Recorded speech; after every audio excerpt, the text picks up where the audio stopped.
রাধে কৃষ্ণ বন্ধুরা, যোগের নেচারে ব্লগে সবাইকে স্বাগত জানাই। আগের দিনে যে ব্লগটা কমপ্লিট হতে বা যেটুকু বাকি ছিল, আজকে সেটা ছোটোর মধ্যে আপনাদেরকে দিচ্ছি। খাওয়া দাওয়া বাচ্চাদের খাওয়া দাওয়া হয়ে গেছে, নদী থেকে স্নান করে এসে এরপরে আমি আর রোমা খেতে বসেছি, আর মামিমারা সবাই একসাথে গল্প করতে করতে খাওয়া দাওয়া করছি। খুব আনন্দের দিনটা কাটলো। একসাথে ব্লগটা দিতে পারতাম, কিন্তু নেটওয়ার্কের খুব ভীষণ প্রবলেম বলে আপলোড হতে খুব কষ্ট হয়, তাই সেই জন্য আমাকে ছোট ছোট করে ব্লগগুলো দিতে হয়। তারপরে খাওয়া দাওয়া করে একটা নারকেল পেয়েছি, সেই নারকেলটা কাটার কাজ চলছে। নারকেলটা নিয়ে যাওয়ার ইচ্ছেই ছিল, কিন্তু অনেক দিন আগে শুকনো হয়ে পড়ে আছে বা ভেতরটা যদি খারাপ হয়ে গেছে, সেই জন্য নিয়ে গিয়ে কেন ঠকবো।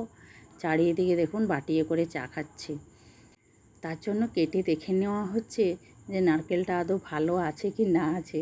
তা কে কাটতে বসেছে দেখুন, মোটেও হবে না ওর দ্বারা। তারপরে ও চেষ্টা করে যখন পারেনি, তখন আবার আমি বসলাম। ছেলে আমার একাই ঘুরে বেড়াচ্ছে। আর এইদিকে দেখুন একটা কাগজি গাছে পাতিলেবু বা গন্ধরাজ লেবু, যাই হোক, এটা কোনো একটা গাছ আছে, যেটা তো প্রচুর প্রচুর কুড়ি এসছে, ফুল এসছে, আর ছোট ছোট দেখুন ধরেও গেছে পাতিলেবু, গন্ধরাজ লেবু মনে হচ্ছে এটা। তো কতগুলো ধরেছে সেগুলোই দেখাচ্ছি আপনাদেরকে। একটু বড় হলে নিয়ে যাওয়া চলতো, এর মধ্যেই চারি দুটো ওই যে ওই বড় দুটোকে ছেড়ে নিয়েছে। এগুলোতে এখনও রস হয়নি, সেরকমভাবে তুলতে মানা করছিলাম আমি, কিন্তু কে কার কথা শোনে বাচ্চারা। এই দেখুন ওর মা বিফল হয়েছে। এই নারকেলটা কাটতে আমরা তিনজনে বসেছি। তাও ভালো, এই সময় একটু গরমটা কম ছিল, তাও রোদ্দুর খুব বেশিই ছিল।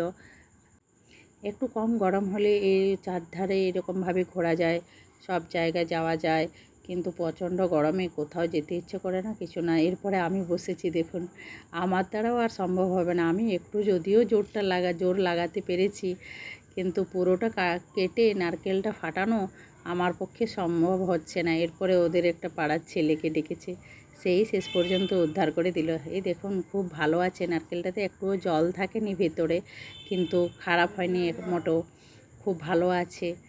এটাই আমরা আর নারকেল নিয়ে গিয়ে কী লাভ, আমাদের খাওয়াই হয়ে গেল, সম্পূর্ণ শেষ করে দিয়েছি। আর এই দেখুন ওদের কলা বাগানটা চারি কত রকমের কায়দা করছে দেখুন। সারা দুপুরটা বাচ্চাদের একটু রেস্ট নেই, কিছু নেই, এটা ওটা চলছেই ওদের।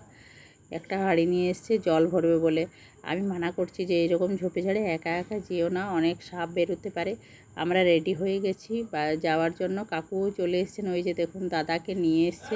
আমার বাপের বাড়ি থেকে খুব একটা দূরে নয় বলে কাকু নিয়ে চলে এসছে দাদাকে। একা একা বসেছিল বাড়িতে, ভালোই হয়েছে, সবার সাথে একটু আনন্দ করে ঘুরে গেল বা টোটোয় করে।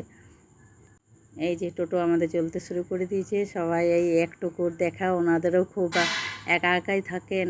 একটা দিন একটু ভালোই হইচইয়ের মধ্যে কেটে যায়, কিন্তু একটা দিন আর কোথায় বলবো। 11টার সময় এসে এই তো সন্ধে না হওয়ার আগেই যাচ্ছি। ছেলের আমার এখানে রাগ হয়ে গেছে, চারি সামনে বসেছে, ওদের আবার সেই আগের ঝগড়া শুরু হচ্ছে। আগে সবাই দুজনে সামনে বসবো, না হয় পিছনে একজন বসবো, এরকম চলতেই থাকে। এই যে আমার দাদা, আপনাদেরকে একটা ব্লগ দিয়েছি দাদাকে নিয়ে। বন্ধুরা, আজকের ব্লগটা একটু ছোটোই হলো, ছোটোর মধ্যেই কমপ্লিট করলাম। এরপরে আপনার বাপের বাড়িতে একটা সম্পূর্ণ দিন কীরকমভাবে সেটা নিয়ে একটা কমপ্লিট ব্লগ দেব আপনাদেরকে। আমাদের এই রাস্তাটা খুব সুন্দর, বা গ্রামের কাছে, মোড়ের কাছাকাছি। এখন একদম সন্ধ্যা হতে চলেছে, অন্ধকার হচ্ছে, তাই ব্লগটা খুব একটা আলো দেখতে পাওয়া যাচ্ছে না। মাঝের রাস্তাটা খুব সুন্দর, দুপাশে শুধু মাঠ, দেখতে দারুণ লোকেশন। বন্ধুরা, আজকের ব্লগটা এখানেই কমপ্লিট করলাম। চারি আবার চলে এসছে মাঝে, দাদা এরকম খুনসুটি করতে থাকে ওর সাথে। বন্ধুরা, ব্লগটা কমপ্লিট করলাম, টাটা, দেখা হবে পরের ব্লগে।